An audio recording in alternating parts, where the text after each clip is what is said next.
Kindergartners are the class of 2029, class of 2030, depending upon how you look at it. So every time you teach technology to young kids, you kind of have to be a futurist. You kind of have to think, what are the skills that are going to be needed? What are some new skills or new jobs that haven't even been invented yet that they're going to have to do when they get out of college? I own and operate FunBot Lab, which is a robotics camp.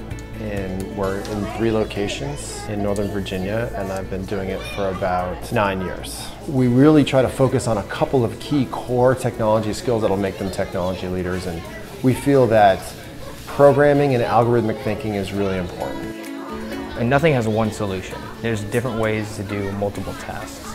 And what I think shows the biggest improvement with all the kids is their problem-solving skills, because they go from relying on us kind of where I would tell them, like, ask your programming teacher to take a look at it, and they would say, like, he wouldn't help because he wouldn't tell them the answer, to understanding that we can't tell them, so they have to figure it out with themselves, and they actually do. They figure it out, and they actually get to do the hard challenge, and sometimes we have to make new challenges because they've exceeded what we thought they would get past.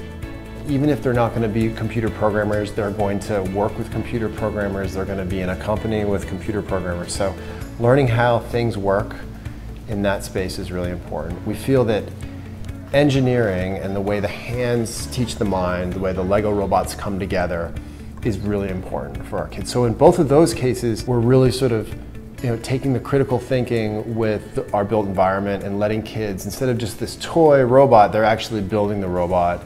And instead of just a sensor that goes beep, they're actually getting and opening up the laptop and seeing how sensors work and how you make conditional responses to them. And it disabuses the kids of the notion that this is like some little toy. Instead, we're teaching them that everything that they interact with is built and programmed, and that they might have a role in those things. And then the third leg of the program is really telling a story. We really feel that kids will consume thousands of hours of media by the time they're in the 8th grade. And behind every cartoon, behind every video game they ever see is a producer and a script and a soundtrack and a set. And when we get them to do our digital media labs, we have them produce a small movie.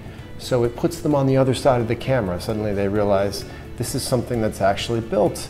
This is something that was put together.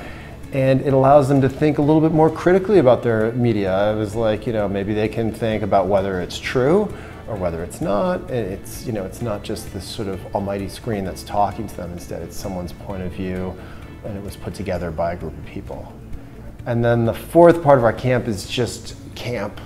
Running around outside, putting a pie in someone's face, camp cheers, spirit, lunch and all the other stuff. We don't forget that it's summertime, so we're try to keep it fun.